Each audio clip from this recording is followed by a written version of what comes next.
முன்னாடி நான் ஒரு வீடியோ போட்டிருந்தேன் தமிழ்நாடு டூரிசம் பற்றி. ஏன் அப்படின்னா, Tamil Nadu government still depending upon தி டாஸ்மாக் ரெவன்யூ.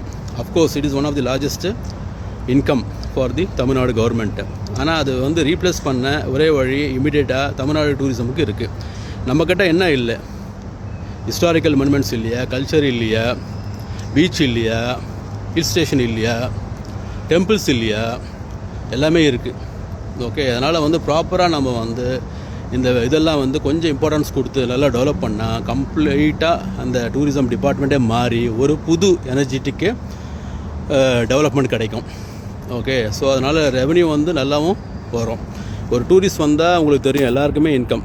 டாக்ஸி ஓட்டுறவன்லேருந்து, ஆட்டோ ஓட்டுறவன்லேருந்து, சின்ன கடை ஷாப் வச்சுருக்க வரைக்கும், பெரிய ரெஸ்டாரண்ட் வரைக்கும், ஹோட்டல்ஸ்க்கு வரைக்கும், ஒரு டூர் ஆப்ரேட்டர்ஸ்க்கு, ட்ராவல் ஏஜென்சிக்கு எல்லாருக்குமே இன்கம் வரும்.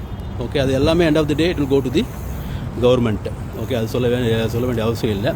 ஸோ அதனால் கொஞ்சம் இம்பார்ட்டன்ஸ் கொடுங்க, கண்டிப்பாக மாறும். ஸ்டார்ட் பண்ணுங்கள், ஏன்னா ரொம்ப டிலே பண்ணாதீங்க. இப்போ வந்து பார்த்திங்கன்னா சீசன் ஸ்டார்ட் ஆகும், உங்களுக்கு நல்ல சான்சஸ் இருக்குது. ஓகே, இப்போ வந்து கிறிஸ்மஸ் இருக்குது, நியூ இயர் வருது, தீபாவளி வருது, எல்லாமே வந்து ஃபெஸ்டிவல் வந்து அடிக்கிட்டே வரும் இந்தியாவில், சொல்லவே வேணாம். ஓகே, அதனால் வந்து கொஞ்சம் இம்பார்ட்டன்ஸ் கொடுங்க, கொஞ்சம் அக்கறை காட்டுங்க. அதை வந்து கொஞ்சம் நெக்ஸ்ட் லெவலுக்கு கொண்டு போக ட்ரை பண்ணி பாருங்கள். கண்டிப்பாக வந்து நம்மளுக்கு ரெவன்யூ ஜென்ரேட் ஆகும். அதை வந்து எதிர்பார்க்காத அளவுக்கு ஜென்ரேட் ஆகும். ட்ரை பண்ணி பாருங்கள். என்னோட சின்ன ரெக்வஸ்ட்டு, அவ்வளோதான். Okay, thank you.